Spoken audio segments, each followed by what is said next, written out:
మనతో పాటు కల్వకుర్తికి సంబంధించిన బీఆర్ఎస్ సీనియర్ నాయకులు గంప వెంకటేష్ గారు ఉన్నారు. ఆయన అడిగి తెలుసుకునే ప్రయత్నం మనం చేద్దాం. అన్న నమస్తే. నమస్తే అండి. అన్న చెప్పండి అన్న, ఈ రాష్ట్ర ముఖ్యమంత్రి కేసీఆర్ పెట్టిన బీఆర్ఎస్ పార్టీని ఇష్టానుసారంగా మాట్లాడుతున్నాడు. బీఆర్ఎస్ పార్టీని బొందబెట్టే రోజులు దగ్గరకు వచ్చినాయి. కేసీఆర్ సమాధి మీద కాంగ్రెస్ జెండా రాబోయే ఎలక్షన్లో మా కార్యకర్తలు ఎగిరేయబోతున్నారు, కేసీఆర్ దమ్ముంటే చూసుకుందామని అంటున్నాడు. మరి ఈ వాక్యాలను మీరు ఎట్లా చూస్తారు?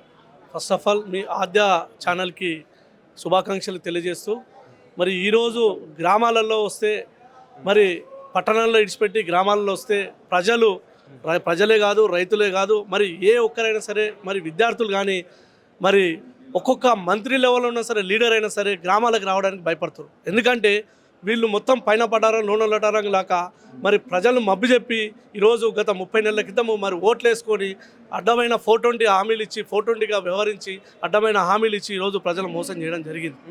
ఇప్పుడు ఏ రైతుకు మీరు టచ్ చేసిన కన్నీళ్లతోటి మళ్ళీ మా కేసీఆర్ సార్ ఎక్కడ పోయిండు, మళ్ళీ మా కేసీఆర్ సార్ కావాలని చెప్పేసి ఎదురు చూస్తారు. మరి రానున్న ఎలక్షన్లో, మరి 20 నెలల తర్వాత వచ్చే ఎలక్షన్లో మరి రైతులే కాదు, ప్రజలే కాదు, ఏ ఒక్కరు మోటివేషన్ చేయకున్నా సరే వాళ్ళు నేరుగా కారు గుర్తుకేసి కేసీఆర్ గెలిపించుకోవాలని చూస్తారు. ఎందుకంటే మరి గత 2 సంవత్సరాల నుంచి వాళ్ళు వరి కొనుగోలు కేంద్రాలు చేసి వరి కొని వాళ్ళ పొట్టగొట్టి మరి 500 బోనస్ ఇస్తామని చెప్పేసి మబ్బి చెప్పి 500 బోనస్ ఇవ్వలేదు. అదేవిధంగా మరి గత ప్రభుత్వంలో రైతు బీమా అంటే ఒక రైతు చనిపోతే ఒక్క గుంట ఉన్నా సరే కేసీఆర్ గారు ఇన్సూరెన్స్ పెట్టి దినాల లోపు 5 రోజుల లోపు వారి నేరుగా వారి ఖాతాలో ఏ బ్రోకరు ఏ మీడియేటర్ లేకుండా 5 లక్షల రూపాయలు వారి ఖాతాలో వేయడం జరిగింది. ఈరోజు రైతు బీమా సరిగా లేదు, రైతు బంధు లేదు. రైతు బంధు అని చెప్పిండు, ఆ రైతు బంధు సంవత్సరం 6 నెలలకు ఒకసారి అన్నాడు, ఎగ్గొట్టేసాడు. మరి మన రాష్ట్రం నడిచేదే మన రైతుల మీద.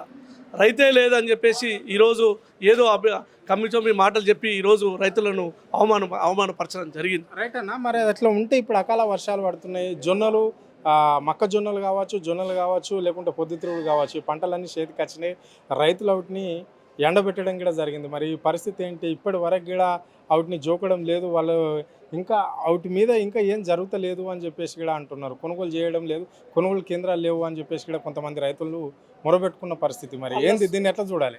వాళ్ళ స్వార్థానికి మేము కొనుగోలు చేస్తున్నామని చెప్పేసి అక్కడొకటి ఓపెన్ చేసి చివరి గింజ వరకు కొనుగోలు చేస్తామంటారు, కానీ మొదటి గింజనే కొనుగోలు చేయకపోతుంది జరుగుతుంది ఈరోజు. ఎందుకంటే గత ప్రభుత్వంలో కొనుగోలు చేసినప్పుడు ధాన్యం తడిసినా సరే, తాలున్నా సరే ప్రతి చివరి గింజ వరకు మేము కొనుక్కుంటామని కేసీఆర్ గారు చెప్పడం జరిగింది. కొనుగోలు చేశారు.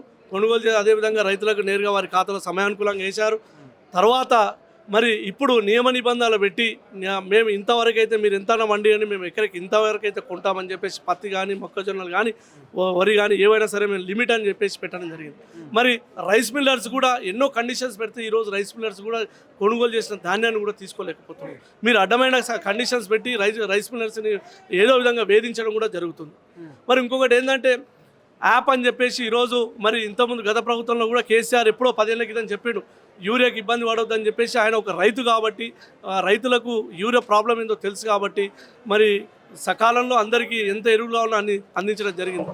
మరి ఈ ప్రభుత్వంలో ఒక అడ్డమైన ఒక యాప్ పెట్టి, మరి సాధారణ రైతు అంటే స్మార్ట్ ఫోన్ ఉండదు, ఒక యాప్ పెట్టి ఆ యాప్లోనే మీరు బుక్ చేసుకోవాలి, మీరు ఆ ఏడుంటే ఆడ స్లాట్ బుక్ చేసుకోవాలని, అలా కార్పొరేట్ లెవెల్గా రిజిస్ట్రేషన్ లెవెల్గా యాప్గా క్రాప్ బుక్ చేసుకోవాలని చెప్పేసి, యూరియా బుక్ చేసుకోవాలి, స్లాట్ బుక్ చేసుకోవాలని చెప్తున్నారు.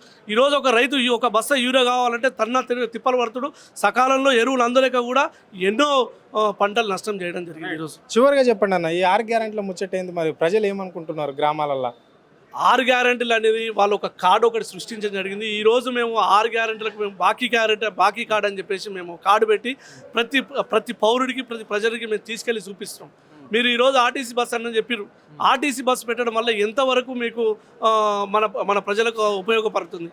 చాలామంది ఇప్పుడు ప్రైవేటు సంస్థలు ఉన్న ఆటో కానీ, గిరిజనులు చాలామంది ఆటోలు నడుపుతారు, ఆటోలు కానీ ఇప్పుడు రోడ్డు మీదకి రావడం జరిగింది. వాళ్ళ కుటుంబాలు ఈరోజు కొన్ని లక్షల కుటుంబాలు కడుపుకు భోజనం లేకుండా 5,000 లోపల పోకుండా ఈరోజు రోడ్డు మీద పడడం జరిగింది.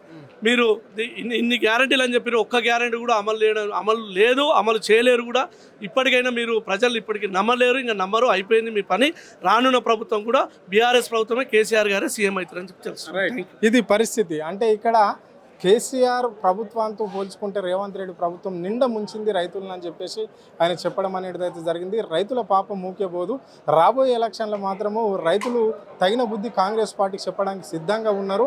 రైతాంగం అంతా ఏకమైంది ఈ రాష్ట్రంలో అని చెప్పేసి కూడా వారు స్పష్టంగా చెప్పడం జరిగింది. అన్ని విధాలుగా రైతులను మోసం చేస్తుంది.